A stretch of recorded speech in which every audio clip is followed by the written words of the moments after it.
I'm not being dramatic when I say that this build almost ended my Minecraft career. The scale ballooned so quickly and turned what I thought would be a week-long build into over 100 hours of work. There were setbacks, scrapped ideas and techniques, and a lot of gamer rage, but all of it was worth it for the final product. Hello everyone, my name is TaxxiCab and welcome to another episode of Art But Make It Minecraft. Last episode was amazing as we explored the world of art and used this wonderful game to create Vincent van Gogh's Starry Night. I got lots of great suggestions on what painting to do next. And today we're going to recreate, drumroll please, The Scream by Edvard Munch. I don't know if that's how I'm supposed to say it, but forgive me. The suggestion for today's build was by this user. Which is a quick reminder, if you want to see your favorite paintings built, leave them down in the comments below. Okay, anyways, let's jump right into it. Okay, so if I'm being honest, I picked this painting because I thought it would be easy. Boy, was I wrong. But I wanted to start where I thought would be the most challenging, and that's with the face. I didn't really know how to do organics, so I wanted to tackle that first. Since I'm doing this a little bit differently than last time, I used FreeCam and placed the camera on a single block that would act as my perspective, and I would keep jumping back and forth, placing blocks and seeing if it would work, tweaking it, and then stepping back again, and repeat the cycle until it was done. Let's talk about the method for a second. In Starry Night, I was more recreating a town with some buildings just being facades like a movie set. This time, I want to do perspective building, using multiple layers of glass and other blocks to create a desired visual from one perspective. You can see with the face, I used free-floating blocks to create the right size of the eyes and the nose and all the different pieces of the face, so that from our perspective, it looks right.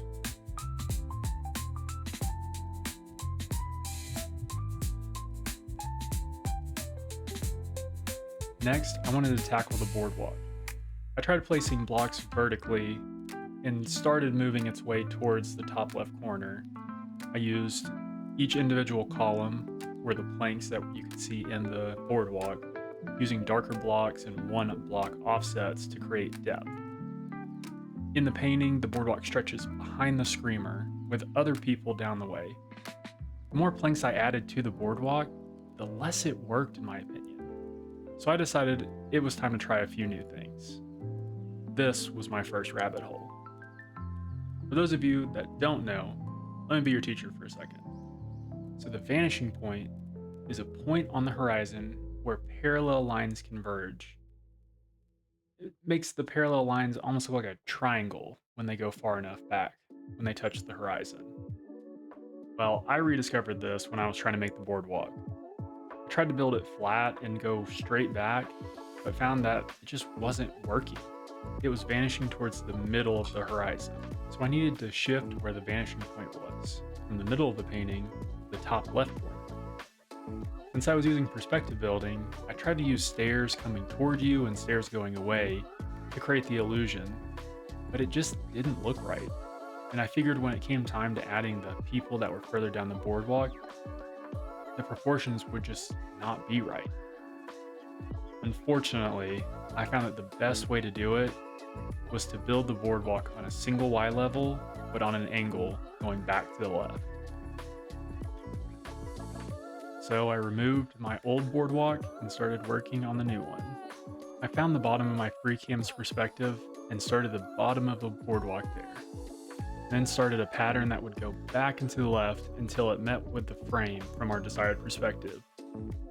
Once I had gotten several lines of logs and other blocks to match the funky colors of the Scream's boardwalk, I knew that this was the right decision. And this was the cozy part of the build. I just got to turn on a movie and place blocks for hours. I kept adding planks on the boardwalk until eventually, I even passed the simulation distance. After a couple hours of this, I ran into my next problem. See, the screamer is actually behind the bottom of the boardwalk. So as the boardwalk edged closer, I realized that I have to create a break and drop it down to make the screamer look like he's standing on it. Thankfully, we were perspective building, so it was just a matter of lining up the lower section of the wood to the main level. Once I found just the right spot, it blended in really well and created the illusion we were looking for. Okay, backing up a bit because you're probably asking me right now, TaxxiCab, why aren't you mentioning the giant mess of railing you made? Sorry, that's how you sound to me. Well, dear viewer, I'm getting to it. I tried to make it separate from the boardwalk as a way to add different layers to the build. I made it in a different plane than the boardwalk and kept it close to the frame, with the idea that I would use increasingly darker stained glass to create the idea of the railing disappearing into our vanishing point. But it didn't work quite as well as I had hoped. So once again, I had to scrap my first attempt at it and build it disappearing back and to the left into our vanishing point, just like we did for the boardwalk. I didn't actually make it touch the boardwalk because I wanted it to stand out more, so I just made it appear to touch from our fixed perspective. As you can see, this looks so much better than the first attempt. Now it was time to add the people. The two people in the background are very low detail compared to the screamer, so I didn't feel like we needed to add as much color or layering as we did with our main subject. I used simple shapes and flat colored blocks to create the general shape of our people. Once I was happy with the shape, it was time to move on to the background.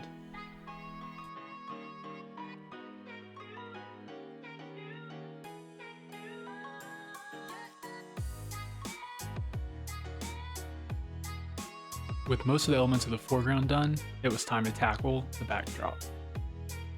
I started with the right side of the painting, which was a swirling bit of water or maybe land. I'm really not sure, and I could be convinced either way.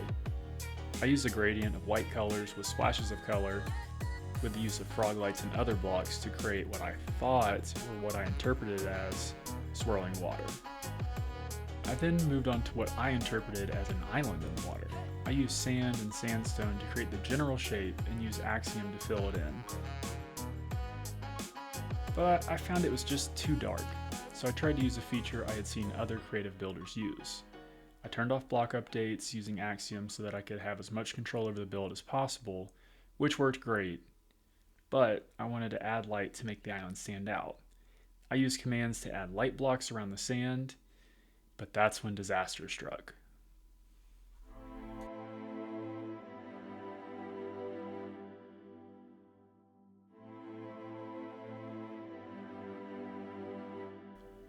When I added the light blocks, the sand somehow updated and just fell out of the sky. This is when I turned off the game and had to step away for a couple days. Well, really, I went on a planned vacation, but that sounds less fun. When I got back, I rebuilt the island, this time much better than the first time. This time, I learned from my mistakes and ended up just using sandstone to create the island itself. I covered it with glass panes of different colors to create interesting shapes and colors that would be reflected off the water. In finishing up the island, it was time to move to the water. My plan was to use layered glass to create the water, but that quickly changed and I ended up using Axiom, the line tool with different gradients, to make the currents. But this is where the scale started to become a bit too much for me. And yes, it's probably an issue of me not planning the build out too much beforehand and just jumping in, but the water and sky really started to get to me. I had a massive space to fill, and I had to try and make it look interesting.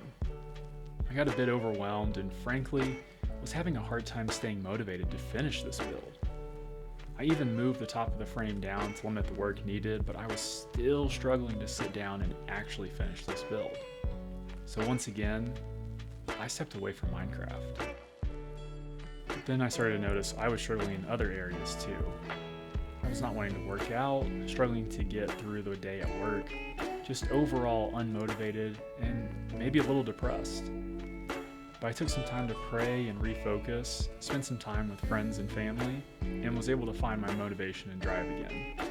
I came back and started to give more effort into everything I was doing. I was working hard in my marriage, at work, in the gym, and yes, even finishing this build. I don't want to get too preachy, but if you feel this way sometimes, I hear you. It can be hard to stay motivated and get things done all the time. but don't give up. Sometimes we need to step away, gather ourselves, so that we can jump back in with both feet and get it done. Find something that rebalances you. For me, it's my faith, my family, my friends. Find what keeps you calm and encourages you when you're struggling, and lean on it to help you get back on your feet. Thank you for letting me get on my soapbox for a second, but you didn't come here for counseling or advice. You came here to see this build. So I think it's time to show you the final product, my take on the screen.